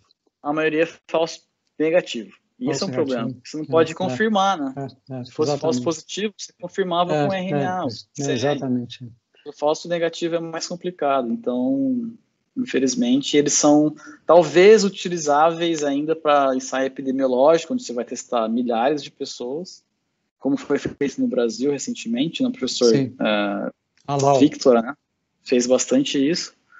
Mas em relação à detecção, eu acho complicado utilizar. Hoje está sendo muito usado o suave nasal e imunofluorescência, que já tem uma capacidade melhor. São os testes rápidos também, mas acho que 70% ou 80% de capacidade preditiva, né? Não é ainda 100%, mas já é melhor e mais rápido do que fazer um PCR. E ELISA, né? Ninguém esquece do ELISA. A gente não sei porquê, a gente não sei. Talvez precisa de robotização, não sei, mecanização para você fazer em escala no Brasil. E tem tanto point of care fazendo ELISA, né, que daria para fazer isso com muita tranquilidade, se você pensar bem. Mas deixa eu te interromper, uma pergunta que eu acabei não fazendo para você. comentei um pouco, vocês estão pensando em ter algum tipo de avaliação? Deixa eu fazer a pergunta diferente. Se 20% só de sorologia positiva tem mostrado que tem controle, tem alguma proposta de fazer algum teste para ver se nessas pessoas a resposta celular é mais robusta? Ou não tem teste ainda que seja confiável? A gente fez o melhor teste, que é incubar células T com peptídeos virais. Sim. Só que é um teste caríssimo. Você tem que ter uma biblioteca de peptídeo e você tem que ter um citômetro de fluxo de alta capacidade. Então, a gente fez um ensaio com 100 amostras de pacientes, fazendo 50 marcadores. Single cell. Então, assim, é um ensaio muito robusto. Aí a gente foi scooped. Saiu o paper do pessoal de La Jolla fazendo exatamente a mesma coisa. Então, agora, o que vai acontecer? A gente está fazendo esse mesmo ensaio em longitudinal. Então, a gente vai chamar esses pacientes posteriormente, os mesmos que a gente fez anteriormente, para ver a evolução da resposta e identificar, talvez, o que acontece com tanto o anticorpo quanto o célula T. Muito bom. Tá bom. Muito obrigado. Dirceu, infelizmente, não tem nenhum teste simples. Dirceu, nós temos 3 pessoas, desculpe, Júlio, nós temos 3 pessoas inscritas para fazer alguma pergunta ou um comentário. Lauro, você estava em primeiro... Eu ia comentar, só para o Júlio ter noção, quer dizer, o Dirceu falou das nossas 2 grandes plataformas. O Butantan optou por uma vacina inativada por uma estratégia de mais rapidez de aprovação. Por acaso eu conheço a empresa Sinovac, porque eu fui do CITAI, eu tive a honra de participar do CITAI, do Comitê Técnico Assessor do Programa de Imunização do Brasil durante 4 anos, e eu tive a chance de conhecer a Sinovac, que é uma empresa sólida. Ela começou em Hong Kong, tem uma experiência com a vacina de hepatite A, que é tão boa quanto a Brix, e tem experiência também com vacina de H1N1. Então, Butantan fez uma aposta sólida, que pode dar certo numa plataforma mais tradicional e de mais fácil aprovação. Vacina de adenovírus, nós também não temos nenhuma. Na verdade, a gente não tem nenhuma vacina de adenovírus na prática clínica, mas a Oxford veio, a aposta da Fiocruz também é robusta, porque a Oxford tinha uma experiência com o MERS, na verdade ela trocou de plataforma. Agora, meu comentário para Júlio é que eu estou fascinado pela vacina de RNA mensageiro, Dirceu, porque isso não dava certo, porque eles demoraram para estabilizar a molécula. A estabilização da molécula é muito recente. Agora, pelo trabalho, parece que a resposta mais robusta foi com essa vacina. Queria que o Júlio comentasse isso. É verdade. Eu vou comentar com um estudo de conhecimento de causa, porque meu mestrado foi vacina de RNA para tuberculose. Não funcionou muito bem, como vocês podem imaginar. E era naked RNA, sem nenhuma estabilização, como você falou, exatamente. Você tem proteína e você fazia o assembly, você achava a proteína, mas a imunização era super baixinha, você achou algum detalhe, assim, alguma resposta, protegia baixo challenge, mas essa não é a pergunta. Em termos da vacina de RNA, a gente esperava que a Moderna fizesse isso, porque essa empresa está se preparando para uma epidemia como essa já há algum tempo, então eles têm um investimento gigantesco e, felizmente, o genoma do SARS foi liberado rapidamente. Isso foi um detalhe importante. Então, eles receberam, o genoma acho que saiu no comecinho de fevereiro, e em março eles já tinham uma molécula pronta para testar. E o pulo do gato deles é a estabilização. Tanto que eles têm uma disputa de patente que foi recomeçada agora, em agosto. A empresa original colocou de novo a juízo pedindo um novo pagamento de royalties para a molécula de estabilizante. Isso é uma história antiga. E tanto a empresa, a CureVac na Alemanha, a BioN, eles têm estratégias diferentes de estabilização, mas são moléculas muito potentes também. Então, o exemplo que eu mostrei, as duas, uma da Moderna e uma da BioN, que tem a capacidade de ativar principalmente por TOL, né? Porque o RNA mensageiro, quando ele entra daquela maneira, ele vai ativar bem forte TOL. E outros receptores mais modernos aí. Então, eu acho que essa é uma das causas. Agora, a experiência geral de vacina, qual é que é? Quanto mais suja, melhor. Porque você tem muito mais adjuvante. Então, a minha maior dúvida é qual adjuvante da Moderna? A gente não sabe. Deve ser alum. Então, pode ser que a gente tenha uma resposta robusta, mas ela caia rapidamente. Então, só o tempo dirá. Eu falo assim, acho que daqui poucos meses a gente vai saber. Que eles já estão com 56 dias da primeira injeção no paper. O paper foi publicado em julho. Então, esse cara já deve ter sido injetado em maio. Então, até o fim do ano a gente vai saber. É isso. Interessante. Tomara que dê certo também. Outra pessoa inscrita é a Rayane Potim. Rayane, está na sala, Rayane? Estou sim. Pois não, Rayane, a palavra está contigo. Obrigada. Primeiro eu vou pedir desculpa assim, se eu falar alguma coisa errada, porque eu sou do primeiro período e a gente foi convidado para participar.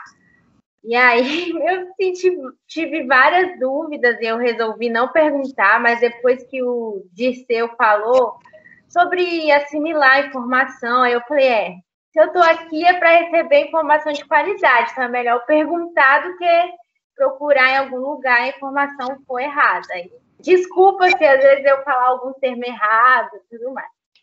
A minha pergunta vai para o Júlio, porque quando ele mostrou o quadro de evolução do tempo e da carga viral, eu fiquei bem confusa, assim, porque quando eu li o quadro, né, quando eu li o que ele colocou e ele foi falando, eu entendi que após o 6º dia, a carga viral acabou. Eu não consegui compreender essa parte, se puder tirar essa dúvida para mim.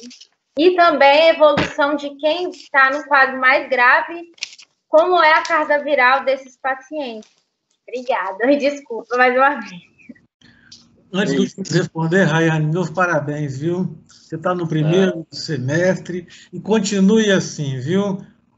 Alguém falou alguma coisa, você não entendeu, pergunte. Muito bem, Rayane. Júlio.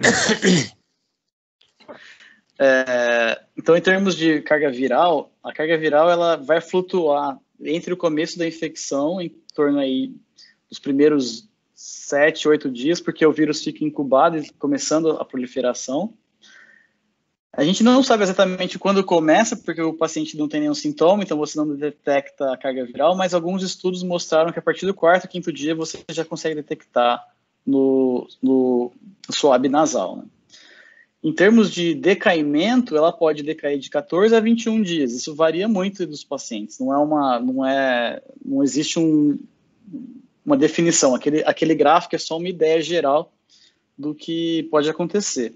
E em termos de pacientes crônicos, existem muitos casos que os pacientes têm carga viral alta por muito tempo, mas parece que eles são exceção. Geralmente essa carga viral acaba diminuindo, o que causa os sintomas mais severos são essa resposta imune exacerbada e essas características de descontrole de resposta imune, que são semelhantes à sepsis. Acho que é mais ou menos por aí. Mas ainda existe certas coisas que a gente não sabe totalmente, né? Essa é uma doença muito nova ainda em termos de pesquisa, né? Apesar dos 35 mil papers já publicados. É impressionante. Entendi, obrigada. Esclareceu bem, foi muito bom, gente. Parabéns. Próxima pergunta do Arthur. Arthur, por favor. Opa, boa noite, tudo bom? Rapaz, esqueci a hora aberta. Essa é sempre a gafe que eu comi. Mas aí, primeiramente, queria parabenizar o Júlio pela fala, doutor Dirceu também. Lauro, já sinto saudades das suas aulas, viu? Eu queria mais dar um relato. Eu participei de 2 etapas do inquérito sorológico. Assim, eu não pretendo revelar detalhes, mas só uma percepção. Vocês estavam falando do teste rápido. Era muito comum a gente ver um teste negativo de uma pessoa que claramente teve uma história muito clara de síndrome gripal. Não era raro da gente ver, não. Outra coisa que eu notei é que a leitura do teste eu acho um pouco frágil também. Às vezes é difícil, dá um pouco de dúvida de ver aquela listrinha. E a terceira coisa é que quando a gente começa a andar pelas comunidades, aquela característica epidemiológica aqui, a gente percebe primeiro o desconhecimento total de qualquer padrão de transmissão ou do sistema imune das pessoas, o que já é esperado, assim. A gente vê uma correlação de uma simplicidade mesmo das pessoas, menor poder, menor escolaridade. Às vezes a gente associa isso com a menor compreensão dessas coisas em si. E também como é que as pessoas estão com a vida praticamente normal, sem usar máscara, sem qualquer cuidado com contato com mucosas e tal. Então, assim, só corroborando um pouco essa impressão, talvez, desses testes. E para encerrar, eu queria parabenizar a Rayane também, porque é uma curiosidade. A Rayane, assim como eu, somos formados em engenharia química. A gente se conheceu num processo de trainee de uma empresa. Ela veio falar comigo, eu não lembrava. Então, assim, parabéns pela sua escolha também de estar no primeiro período, mas a nossa luta já é antiga, tá? Então tá, eu encerro aqui minha fala. Obrigado, gente. E parabéns para vocês dois por terem escolhido a Mescan, viu, Arthur? Agradeço muito. Caroline ou Caroline? Caroline. Ô, Caroline, você está com a palavra.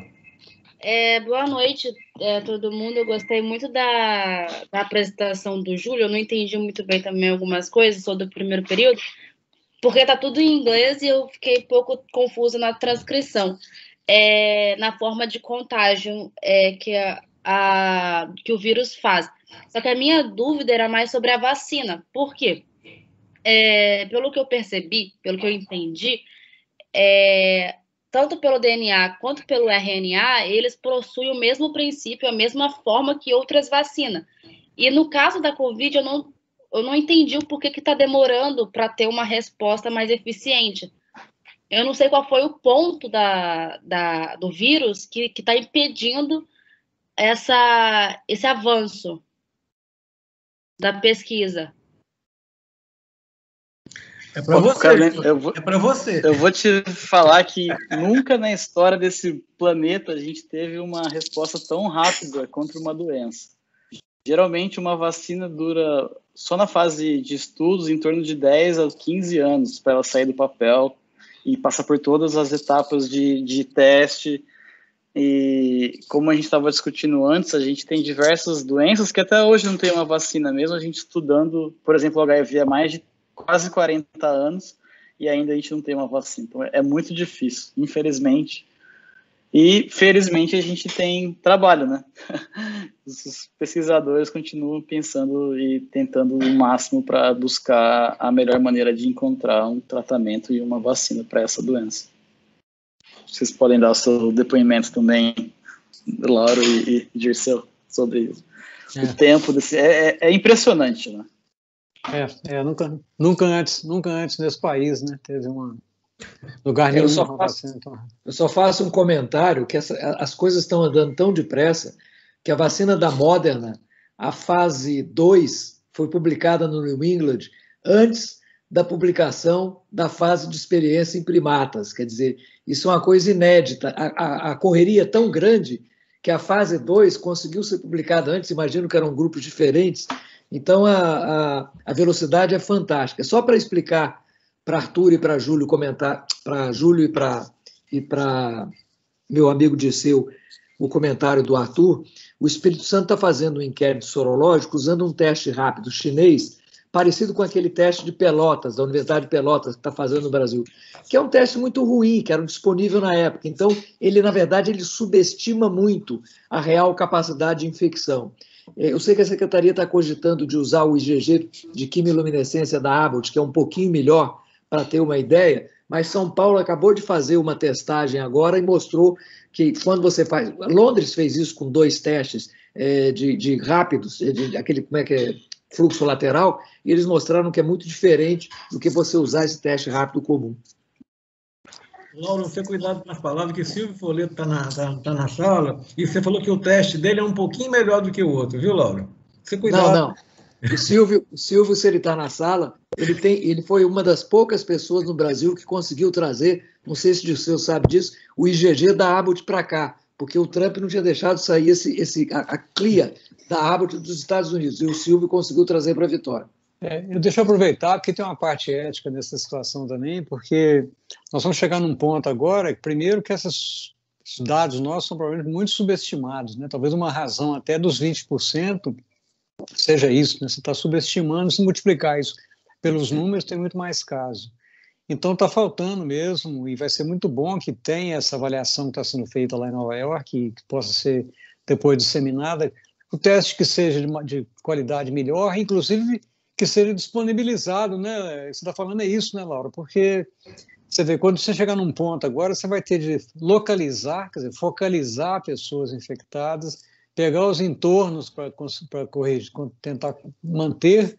Isso envolve tanto a compra, a distribuição, como fazer e avaliação. Então, entra outra vez a história da bioética nesse processo. Posso dar só um dado importante daqui, que eu acho que é um dos porquês a gente ter controlado finalmente, é a quantidade de teste.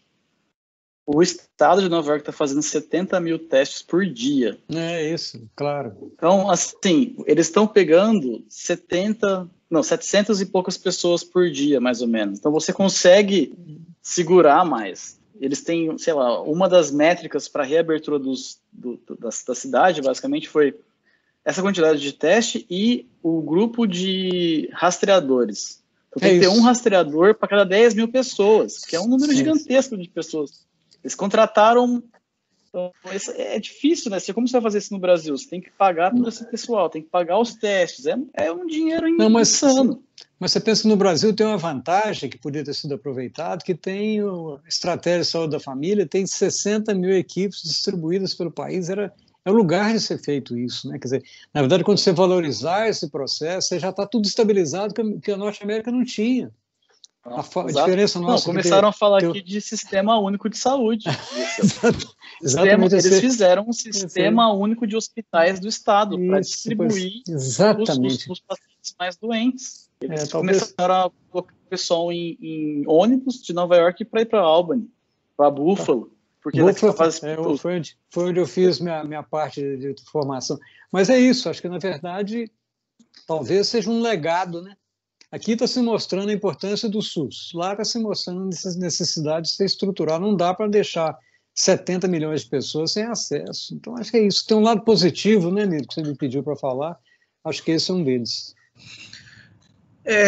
Eu me dou por satisfeito, nosso tempo já está bastante alongado, e eu queria passar a palavra para Júlio, para Dirceu. Lauro está na minha tela aqui, para as palavras finais de cada um. Júlio? As minhas palavras finais são: use máscara, se proteja e continuem aí o bom trabalho de vocês. Adorei a conversa, o papo com todo mundo e estou disponível aí para qualquer conversa. Acho que essa foi a minha parte boa do Covid-19, que eu acabei começando a mostrar mais o meu trabalho no Brasil, porque eu trabalhei muito tempo com HIV aqui no meu pós-doutorado. E HIV, infelizmente, não é mais sexy, né? Ninguém tá nem aí para HIV, porque é controlado. A gente fez umas coisas muito legais aqui, mas whatever. Mas, no fim das contas, foi bom que a gente conseguiu aplicar o nosso conhecimento rapidamente para essa doença, então acho que isso é importante e estamos aí disponíveis para conversar caso seja necessário. Eu também quero agradecer, foi bom ter conhecido o Júlio e ter de novo meus colegas e essa audiência grande aí, começando o HIV, que é interessante. Pode ser, Júlio, que nós tenhamos agora uma recorrência, né, principalmente em países como o nosso, que você começa a ficar, só se fala em Covid e as coisas estão acontecendo, né? Então é outra coisa que nós vamos ter de ficar atentos. E, de todo modo, obrigado de novo, Nilo, estou também disponível, se for necessário, para a gente conversar, e certamente teremos muitas conversas nesse caminho, que foi um certo ganho em relação a que como é que nós vamos nos encontrar com essa facilidade se não fosse por isso. Mas, por outro lado, é um abuso, né, que a gente tem feito com cada um de nós, né? O trabalho tem sido muito mais intenso em toda a situação, mas estou disponível. Um abraço para quem está nos seguindo. Está gravado, né, Nilo? Isso aí vai ser disponibilizado. Dá para o YouTube, depois o link do YouTube para o Júlio. Não deixa eu ter só terminar, que eu vou colocar isso também na nossa página da SBB, né? Vou fazer um chupa-cabra aí para passar para lá. Eu vou fazer o agradecimento à participação de vocês dois, Dirceu, do Júlio, e o Júlio aceitou de pronta a participação, eu agradeço muito em nome da Emescan. Vou fazer um comercial da Sociedade Brasileira de Bioética. e Dirceu é o presidente, tá? E Dirceu depois me mandar o site da sociedade, eu divulgo entre os professores da EMESCAM, tá? E já convido o Lauro, né, para o Lauro fazer parte da Sociedade da Física.